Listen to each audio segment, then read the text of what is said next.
is Under Politics, live on Channels Television. I'm Sean Kimalo in Abuja. The federal government is accusing the Canadian government and Twitter of double standards in the way they classify violent protesters in Nigeria and in the Western Clime.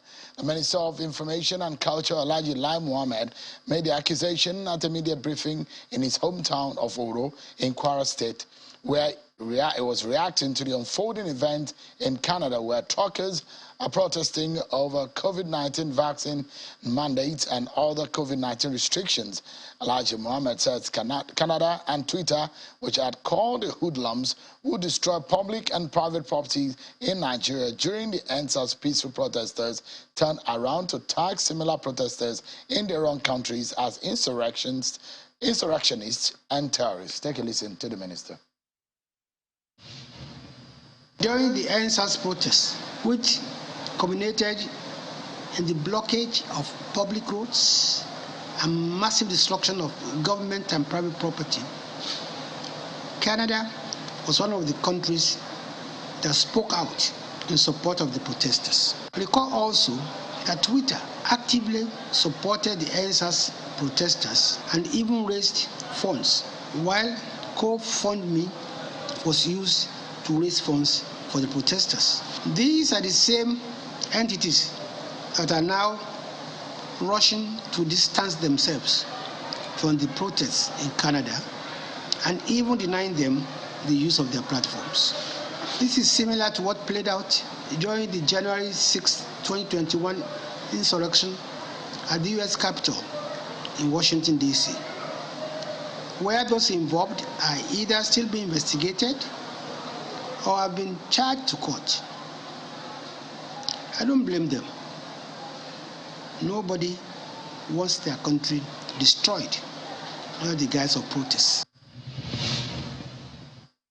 That's the Minister of Information, Lai Mohammed, speaking on what is happening in Canada, making comparison to what is happening in Nigeria and how some people outside of the shows have perceived the situations. Well, let's shift our attention to our main, one of our main focus for tonight. It's about the ruling of Progressive Congress, APC. The APC is gearing up for its national convention, which it says will hold on the 26th of this month. In that light, the Governor Buni-led caretaker committee has sent out a notification to the National Convention of proposed amendments to the APC Constitution. Some areas under consideration for that constitution review include National Advisory Council to replace a Board of Trustees, creation of Zonal Congress, clarify ambiguities in the Constitution, fill gaps that became apparent, recognize and expand platforms for participation of critical groups such as women, youth, and persons with disabilities, and several other areas that have been highlighted by the Governor Buni-led caretaker committee, which they said they will look into touching it up, because since 2014 or so, they've really not done anything to review that constitution. Meanwhile, that effort is seen as not properly handled, as a sitting member of the House of Representatives who's representing Lagos State in the House of Reps, Honorable Jide Jimoh, has challenged the process and has disagreed with some areas. Tonight, we'll be hearing from Honorable Jide Jimoh, who joins us here in our Abuja studio. Thank you so much, Honorable, for coming tonight. Thank you very much, Sheil. You had a release today. You made a statement, a press statement, to say that what is happening in respect of the amendment to the planned and proposed amendment, because what we saw was a notification to the convention by the caretaker committee of the intention to review the constitution, but you say you're not happy. Yeah, thank you very much, Sheil. First and foremost, I give thanks to Almighty God, the ruler of heaven and the earth, who has given me the opportunity to serve my people in Lagos, mainland, Lagos State, and Nigeria as a whole. Having said that, I want to commend our party for having considered it good to amend the constitution that had been placed since 2014. However, there are some areas that I have a disagreement. And that disagreement has to do with the one that concerned the National Assembly members, both former and serving, where they are proposing that National Assembly will only be represented by the principal officers. It's not too good for us. Okay, If so you are saying let's get it convention, clearly. Let's get it clearly. Have you seen the proposed draft? of course, that has been sent out. The proposed draft has been sent out, of course. So in the proposed draft, you as a sitting member of the House will no longer be a delegate to the convention. After this one, after this 26th of February. So what obtains at the end of the day, what obtains is that former governors, former governor, former and current governor, former deputy governor, governors, and current deputy governor, all of them will be there, including secretary to the government of federation. Former that has ones. not even been there, both former and current. Okay, so and, former members of the now, National they have not Assembly, been there before. Former members of the National Assembly have been there before, and current has been there. Yeah. Now they will not be there with that proposal. It is not too good. We are talking of convention. We must allow people to participate. What are we believing as if we are military? Military will come and suspend the constitution. After the suspension of the constitution, they will just proscribe the parliament. It's like they are planning to get rid of the parliament as a whole. How many of us in the House? How many of us in the Senate? They ought not to have even proposed that at all. They should have allowed the serving and current to be part and parcel of the convention committee. That's the only grounds you have. That's the grounds I have. Okay, I commended him for having that because in accordance with Section 30, Article 33 of the Constitution, of the party, we can amend. The Article 12, Subsection 1, is where I completely disagreed with the party that they cannot use that on us. It's like they are getting rid of the members of the National Assembly. Why should you do that? We are representing the national. That's why they call us National Assembly. That's the federal legislator. So we cannot be excluded from the convention of the party. Take note that we are not the only political party in Nigeria. We have so many number of political parties in Nigeria. Members of the National Assembly, they are all part and parcel of the convention. Why should our own be different? So as a party that people love. Okay, people, I mean, that of course, that's a statement of fact. Oh, it's a statement of fact. Okay, that people love your party. Yes. Okay. Election determines that. Yeah, there's no problem on that. We campaign and tell people what we have done.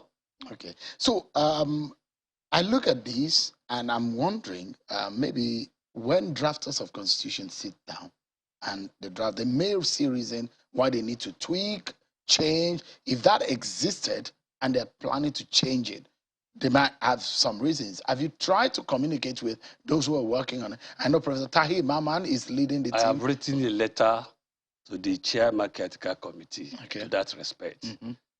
It might be an error of omission or commission, but that has been pointed out that on no account, member of National Assembly should not be excluded because we call it National Convention, and they are representing national level, national legislator, federal legislator. Why should they be taken away from what is called federal or national convention?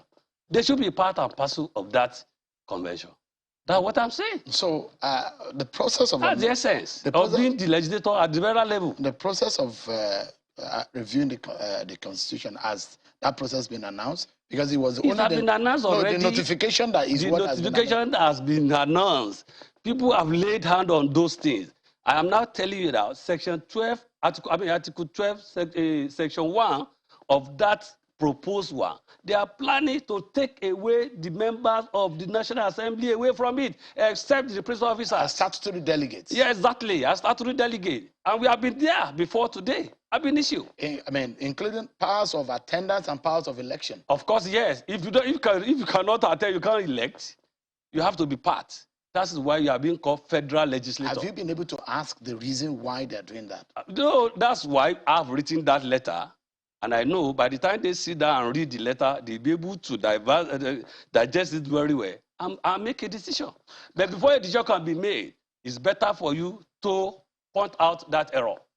So, I mean, for those who say that that process is too hasty, that, I mean, they should take their time and not be in a hurry, because it looks like, from those who are criticizing the exercise, said, look, it looks like the Governor Buni-led caretaker committee wants to deliver a new constitution to the party, but there's no hurry in it. A new national working committee can do that after they are inaugurated. Do you agree to that? Any organization can come out to amend its constitution. Nigeria today, we are planning to amend our constitution. There's nothing wrong in that. But in amending your constitution, ensure you tarry a while, plan very well, go to the drawing board and resketch your plan as to assist and get out with something meaningful and not something that will deter others from participating. So that's just it. Maybe one may also look at it in this manner. The party is planning to also rejig or recreate or reorganize the structure because there were no zonal structures before. I mean, zonal congresses. Now it's going to be part of the constitution. You had a board of trustees, but people will say it never functioned structurally or practically speaking. But the party now says it wants to change the name, and perhaps we're going to see a new structure of the BOT, which is going to transfuse into something else. Maybe you guys are going to be in the BOT. It's not even the proposed plan. It's not there. No, it's not there at all. I've gone through the whole process of the whole proposed plan. What is important is that all those things they have introduced, fine. But the other one is what I'm completely against. We cannot take that. Let's allow. Why are we being called federal legislator and now want to exclude us from the convention? Let's allow Nigerians to see again what the areas to be amended in the APC constitution looks like. Part of the areas is there's some, they said they want to clarify ambiguities in the constitution. They also plan to fill gaps that have become apparent because this exercise has not held in almost 8 years. The constitution has been the way it is for 8 years. The party is also saying that they want to recognize and expand platforms for participation of critical groups like women, youth, and persons with disabilities. Also, they hope to change the board of trustees.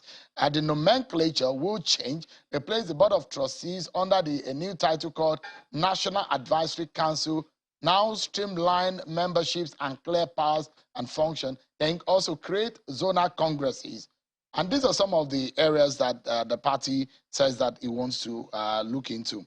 But if you look at all of these, okay, so there are clearer accountability by organs of the party, new organs for efficient administration, clarified powers of the National Assembly Committee. These are the areas that they hope to fix or review. Now, if you look at all of these areas that the party says it wants to work on, how do you hope that you want them to retain it or to review it? No, what the area relating to the National Assembly members and former National Assembly members. You see, what I'm saying is this: the word national means federal. People have been elected to the federal level to make law. Why do you want to exclude them from participating in the convention of your party? What's the essence of being there? We can't be behaving as if we are military people. Military will come, take away the constitution, and prescribe the National Assembly. Parliament will always suffer. Why is it that our own party will now come out to say that member of the National Assembly will not be part of the convention committee? As a member of the caucus in the National Assembly, have you guys discussed it? We will discuss it. We have started the process. A letter has been written. People have been complaining. People have been talking. Okay. And it's good for us to talk so that at the end of the day, we get the way out. Another person that may be affected by that clause is Senator Abubakar Gada, who has since joined us, a former member of the National Assembly. If that clause... He's not going to be there again. He will not be able to be there. Well, Senator Gada, thank you so much for coming tonight. Honorable Jirejima is really upset about that clause. What's your view on that? Constitutional amendment is a routine thing, even though for a while it has not been effected with regard to constitution with APC, but it's a continuous thing. There's no cause for alarms, no qualms. It's a public document, it will be subjected to other processes and approval levels. It comes into effect after the convention would have approved of it. So whoever has any reservations and contentions, as the case may be, is to mobilize and ensure that the popular views and voices prevails at the point of approval. So I think there should be no issue in the proposal. Nothing wrong with any propositions. A committee was set up and they have done what in their best ability has shown that this is the best they could produce and for the party and indeed for Nigerians. So it then means, Senator, that if this goes through, this particular clause, you will not be able to attend the convention. No, it is. It is not. It's not as simple as that. You see, that's what it means, isn't it? No, look, that if former national members, after the constitution has been passed at the convention and ratified, it then means that it's law for the party members. It then means that you, as a former member of the National Assembly, you will no longer be a statutory member to the convention. What it means is that there is a certain level of a reduction in number. Just you have already itemized the justifications. It will reduce a particular size in order to attract new membership. I, for one, Mr. Seun, I don't see it anything different from what we have on ground. PDP's constitution that has been operating for 2 decades now is like that. Not all National Assembly members are automatic delegates to their convention. But they're statutory. No. They're statutory. No, in the PDP, in the PDP convention, former members of House of Reps, former National Assembly members are sitting as statutory to the convention. They check the constitution well. That I think operates. At least I've monitored several of because the PDP conventions. I knew I was in National Assembly and some activities of the party, I mean, were actually not automatic in terms of membership. So you think what the APC is doing right now is perfect? There's nothing wrong with it? There's nothing perfect anywhere, Mr. Seun. But we are saying that if this is a popular view, it will come to pass. How do you think it's popular? How do you test the popularity? Fine. Good. If it's a committee that is drafting it. It's a committee, that's what I'm saying. If there's a popular view, it will come to pass because it will be subjected to what? Convention. Convention must approve of it. And already, my brother, honorable member, already they have filed an agitation calling for the expungement of that aspect that, in their considered view, suggests exclusion, which the size, if you look at the membership from 1960 to date, every parliamentarian who remains a member of the, who is a member of the party, you know, is a delegate to convention. In the extant law or extant regulations. So until this is passed by the convention, it will never replace what we have on ground.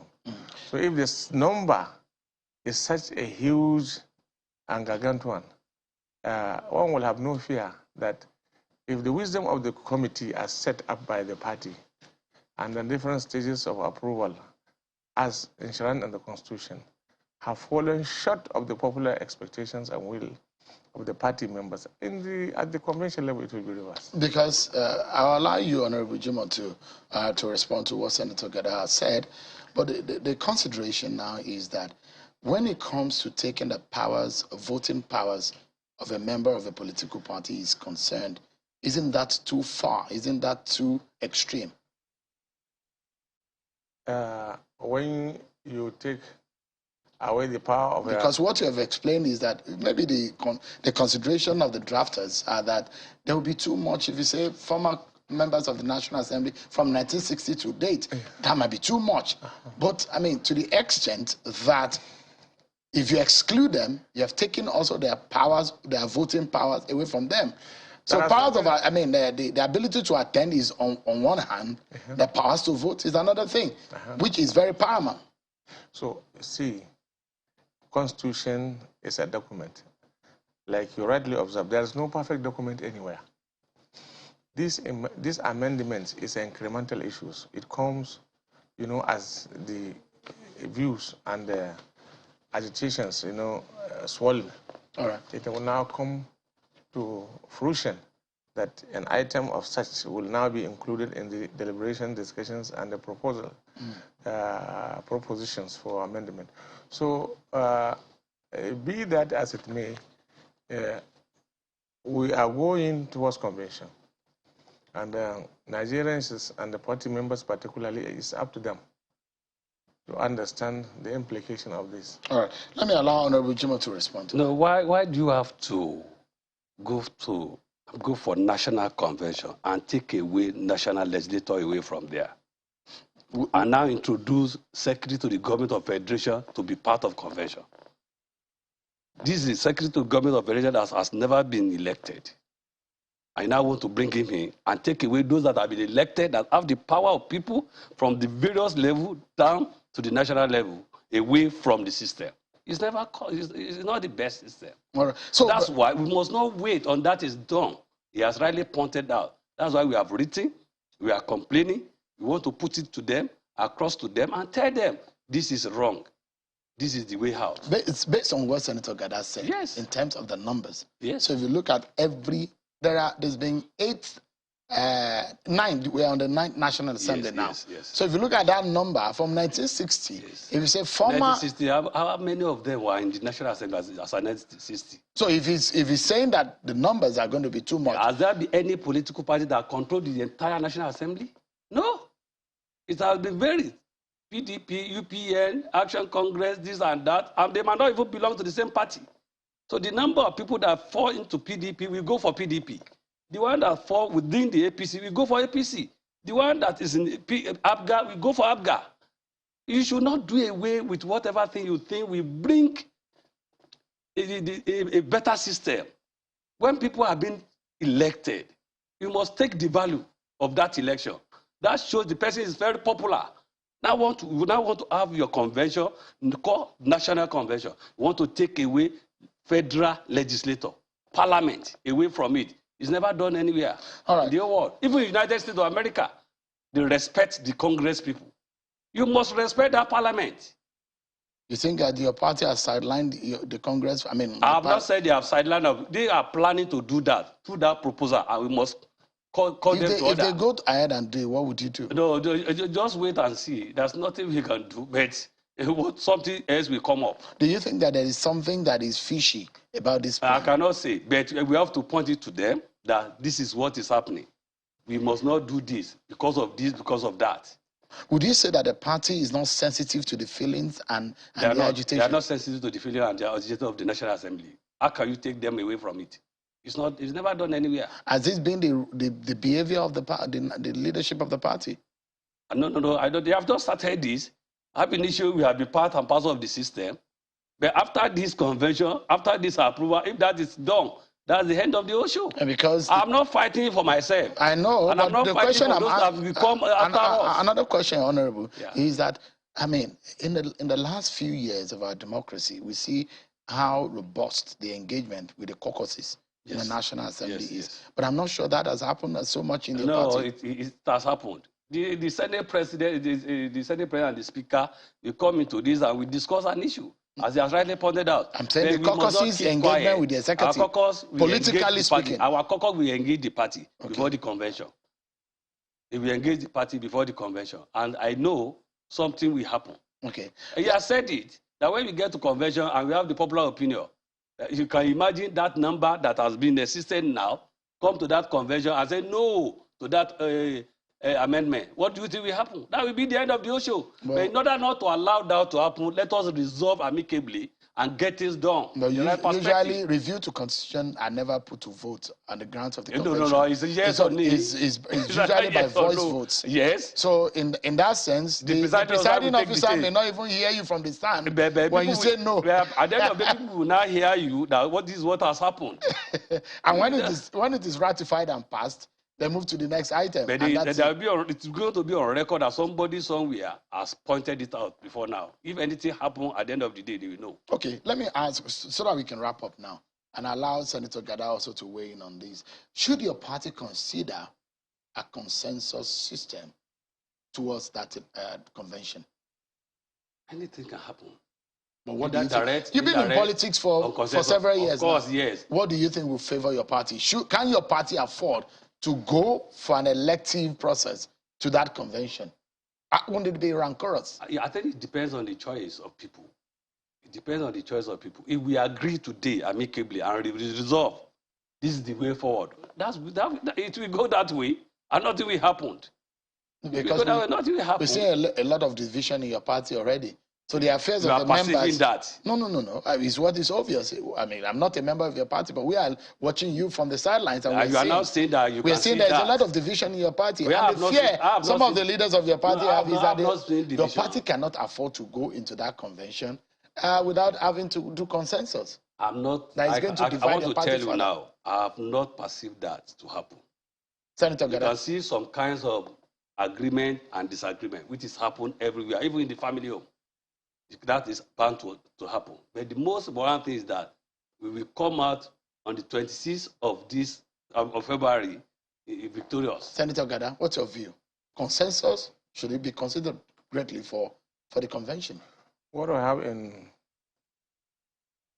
what is on ground, consensus, direct and indirect, Mr. Shehu. Exactly. So if the law recognizes these three options, you allow them to happen through the normal exhaustive processes.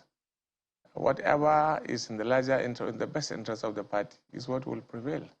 And you will also join us in celebrating. No. I never do that. I don't celebrate with politicians. I don't celebrate with politicians. Then what means you don't celebrate with the public? No. I mean, the public are different from you folks in your party. No. When you do your party things, you can celebrate with in your circle. As a journalist, I celebrate with my colleagues as journalists. No, I won't do that. So on a final note, for those who fear that if you go for an elective process in that election, are they making sense to you, Senator? That what? That the party should consider consensus. No, does it make sense? Nobody says the party should consider consensus as a matter of final option.